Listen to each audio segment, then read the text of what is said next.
Hello दोस्तों, स्वागत है आपका हमारे YouTube चैनल स्टडी हैक्स पर। आज हम एक बुक का रिव्यू करने जा रहे हैं, बिहार जनरल नॉलेज। ये बुक क्राउन पब्लिकेशन के द्वारा पब्लिश की जाती है।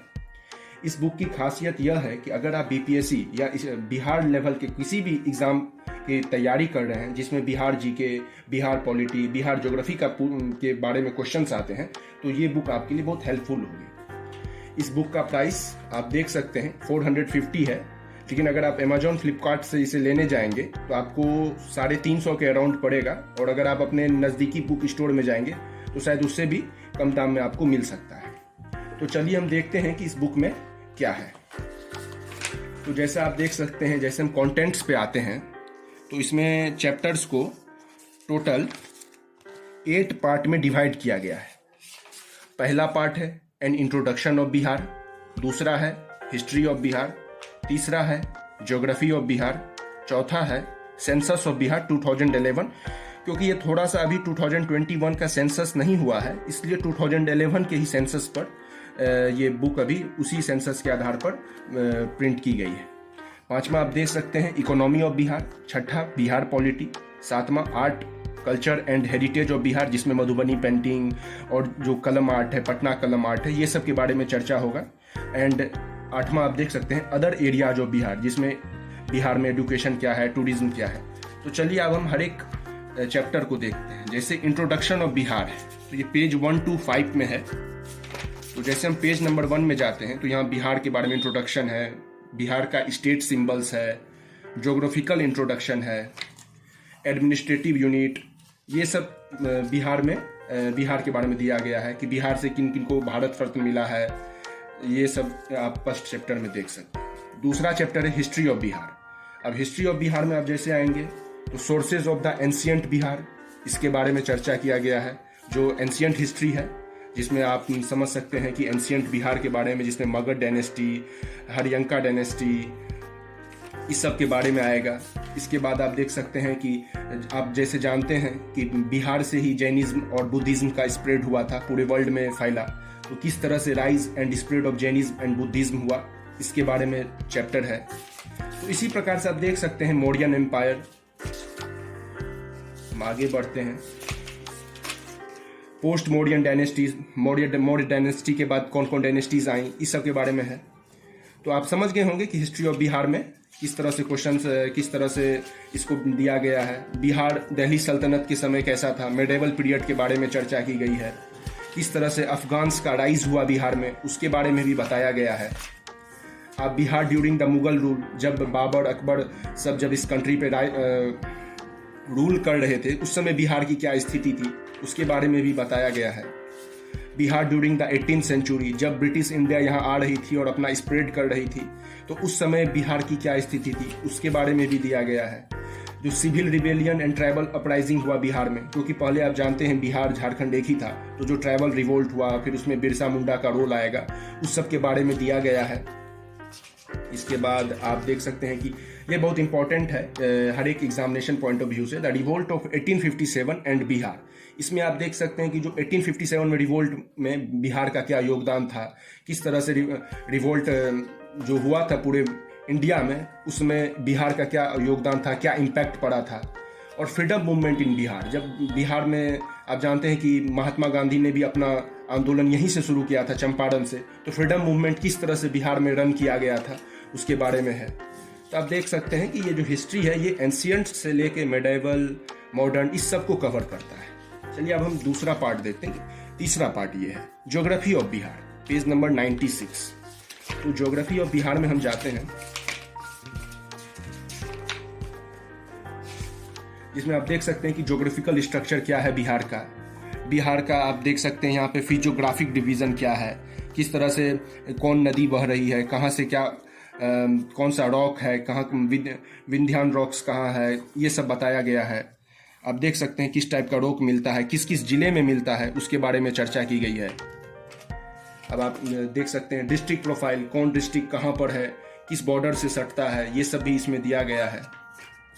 हर एक डिस्ट्रिक्ट के बारे में, जैसे अरवल, औरंगाबाद, इस सब का क्या ज्योग्राफिकल प्रोफाइल है, डेमोग्राफिक प्रोफाइल है, इंडस्ट्रियल प्रोफाइल है, इस सब का चर्चा किया गया है। जितने भी डिस्ट्रिक्ट्स हैं बिहार में, सबका इसमें चर्चा किया गया है। आप उसको पढ़ सकते हैं, उससे आप अपने डिस्ट्रिक्ट के बारे में एक ओवरव्यू ले सकते हैं। तो चलिए अब हम एक अगले पार्ट में जाते हैं, सेंसस ऑफ बिहार 2011, पेज 183। अब इसमें देख सकते हैं सेंसस ऑफ बिहार में इसमें क्या दिया गया है कि 5 डिस्ट्रिक्ट विथ लोएस्ट पॉपुलेशन 2011 के सेंसस के आधार पर सबसे पॉपुलेशन में सबसे कम 5 डिस्ट्रिक्ट्स कौन से थे, किसकी लिटरेसी रेट कितनी थी, इसके बारे में चर्चा किया गया है। किसका रूरल पॉपुलेशन ज़्यादा था, किसका शहरी आबादी ज़्यादा था, किसका ग्रामीण आबादी ज़्यादा था, इसके बारे में दिया गया है। तो ये इससे 2011 में बिहार कैसा था उसके बारे में एक चर्चा किया गया है। Agriculture and allied sector, agriculture में बिहार में कौन कौन से एग्रीकल्चर होते हैं, कौन कौन से सेक्टर हैं, उसके बारे में बताया गया है। तो आप देख सकते हैं कि हर एक टॉपिक को बिहार से रिलेटेड इसको कवर किया गया है। अब अगला हम जैसे देख लेते हैं बिहार पॉलिटी, जो 297 पेज पर है। तो 297 पेज पे हम आते हैं।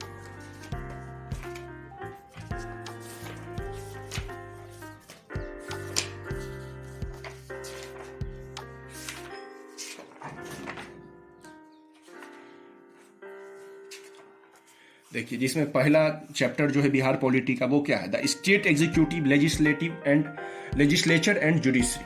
मतलब स्टेट में किस तरह से एग्जीक्यूटिव काम करती है, कौन कौन से आर्टिकल्स लगते हैं, किस शेड्यूल्ड में कौन सा आर्टिकल है, जुडिशरी कैसे काम करती है, इस बारे में पहले चैप्टर में बताया गया है।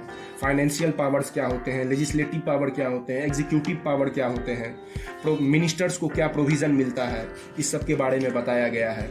यहाँ पर list of chief minister of Bihar, शुरुआत से लेकर के जो पहले चीफ मिनिस्टर थे बिहार के कृष्ण सिंह, उनसे लेकर के अभी तक जो है आप आगे देख सकते हैं कि नीतीश कुमार तक ये बताया गया है कि किस तरह से कौन कौन से मुख्यमंत्री रहे हैं।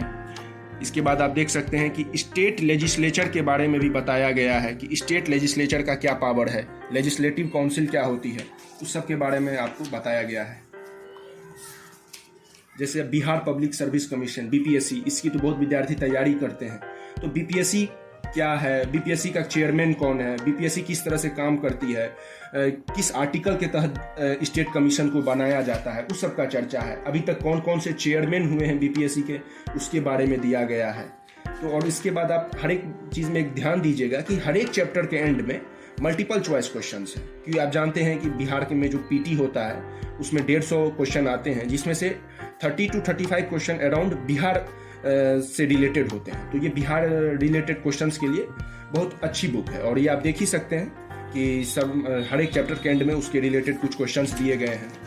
आप एडमिनिस्ट्रेटिव सिस्टम कैसा है बिहार का, उसके बारे में देख सकते हैं। Panchayati Raj system, municipality system, municipal corporation system, वो सब आप देख सकते हैं। किस तरह से रिजर्वेशन ऑफ सीट है, 1/3 सीट रिजर्व किया गया है वुमेन्स के लिए पूरे बिहार में। तो ये सब आपको मिलेगा देखने के लिए। जिला परिषद क्या होता है, ग्राम कचहरी क्या होता है, सरपंच का कितना टर्म ऑफ ऑफिस होता है, उप सरपंच क्या होता है, ये सब आप इसमें जानेंगे। जो 7वां चैप्टर है, जो art culture and heritage of Bihar है, क्योंकि हम जानते हैं बिहार की जो एंशियंट हिस्ट्री थी वो बहुत ही रिच थी। यहाँ पर बहुत सारे आर्ट कल्चर, अभी भी मधुबनी पेंटिंग जो है वो वर्ल्ड फेमस है। इसका बहुत जगह मधुबनी पेंटिंग देखे भी होंगे। जैसे आप देख लीजिए कि किस राजा के समय में किस तरह की पेंटिंग बनी थी, ये सब दिया गया है। आप हर एक वाइज सीरियल वाइज आप पिक्चर के साथ देख सकते हैं कि कितना बढ़िया से इसे इस बुक में दर्शाया गया है। इसके बाद यहाँ म्यूजियम्स इन बिहार के बारे में है कि कौन कौन से म्यूजियम्स हैं बिहार में जो स्टेट गवर्नमेंट ओन करती है, कौन सा सेंट्रल गवर्नमेंट ओन करती है, कौन सा एनजीओ ओन करती है, कौन सा प्राइवेट इंडिविजुअल ओन करते हैं, इस सब के बारे में दिया गया है। आप गोलघर पटना को भी देख सकते हैं, इसको किस लिए बनाया गया था, किस कारण से बनाया गया था। यहाँ गोलघर है। यहाँ पे जो आप देख सकते हैं birth place of George Orwell Motihari में, उनके बारे में दिया गया है। बोधगया, दरभंगा, मुंगेर फोर्ट, सब के बारे में दिया गया है। तो ये बहुत अच्छी तरीके से बुक को लिखा गया है, आप देख सकते हैं। अब यहाँ आप देख लीजिए कौन सा मॉन्यूमेंट है, कहाँ लोकेलिटी उसकी क्या है, किस डिस्ट्रिक्ट में है, मॉन्यूमेंट्स इन बिहार, सबको एक जगह लिखा गया है, जिससे आपको याद करने के में आसानी होगी। एग्जामिनेशन के टाइम आप एक बार इसे पढ़ लेंगे तो आपको एक ही जगह ये रिवाइज हो जाएगा। तो आप देख सकते हैं जैसे मंजूषा पेंटिंग्स, मोनोस्क्रिप्ट पेंटिंग्स, मधुबनी पेंटिंग, ये एक मधुबनी पेंटिंग का एक एग्जाम्पल है, आप देख सकते हैं। तो इस तरह से art, culture and heritage of Bihar भी है। आप देखते हैं जो 8th चैप्टर है अदर एरियाज ऑफ बिहार, जो 393 से 454 पेज तक है। तो चैप्टर नंबर 8 पे आते हैं हम लोग।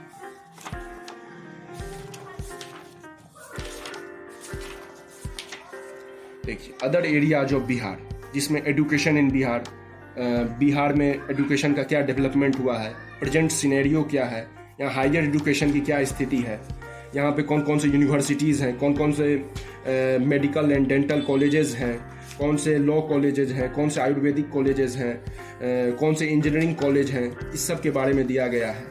तो यहाँ पे फिर दूसरे में बिहार में टूरिज्म के बारे में दिया गया है। बिहार टूरिज्म में भी बहुत इनरिच्ड है, जैसे गया हो गया, आपको पटना हो गया। तो किस तरह से यहाँ पे कहाँ कहाँ टूरिज्म है, कैसे टूरिज्म को आप डेवलप कर सकते हैं। तो इससे आपको ये फ़ायदा होगा कि आप अपने मेंस के भी आंसर में ये सब पॉइंट लिखेंगे तो आपका आंसर ज़्यादा अच्छा लगेगा, ज़्यादा इनरिच्ड लगेगा। तो आप इससे पॉइंट्स उठा सकते हैं और अपने मेंस के आंसर में भी लिख सकते हैं। तो इससे आपका इंप्रेशन भी अच्छा पड़ेगा एग्जामिनर के सामने। तो आप देख सकते हैं कि किस तरह से सूफी सर्किट क्या है, मुस्लिम सूफी सर्किट क्या है। यहाँ पर आप मैप के तहत दिखा रहा है कि कहाँ पर मेन मुस्लिम पिलग्रिम्स है, कहाँ पर वो लोग जाते हैं। तो इसी तरीके से आप हर एक राज्य में, हर एक डिस्ट्रिक्ट में क्या क्या है उस तरह से दिया गया है। तो मुझे लगता है आपने देख ही लिया होगा सारा। अंतिम में कुछ फुल फॉर्म्स दिए गए हैं कि चैप्टर के लास्ट में। तो ये बुक ओवरऑल उन लोगों के लिए बहुत हेल्पफुल है जो बीपीएससी की तैयारी करते हैं, क्योंकि आपको एक ओवरव्यू मिलेगा। आपको जो बीपीएससी में बिहार रिलेटेड जो क्वेश्चंस आते हैं 30 से 35, वो आप बहुत आसानी से कर सकते हैं। मेंस में जो बिहार से रिलेटेड जो क्वेश्चंस आते हैं उसको आप इसमें इसके पॉइंट्स लिखेंगे तो आपके आंसर की क्वालिटी बढ़ेगी। तो मुझे लगता है कि आपको ये बुक के बारे में पूरा पता चल गया होगा। तो आप बताइए हमें कमेंट्स में कि आपको कैसा लगा मेरा ये रिव्यू। अगर आप ऐसे और रिव्यू जानना चाहते हैं तो हमारे चैनल को सब्सक्राइब करें और हमें कमेंट्स में बताएं कि आपको और ऐसा कौन सा बुक है जिसका आपको रिव्यू जानना है। ठीक है, थैंक यू। जय हिंद, जय भारत। इस वीडियो को लाइक करें, हमारे चैनल को सब्सक्राइब कर बेल आइकन जरूर प्रेस करें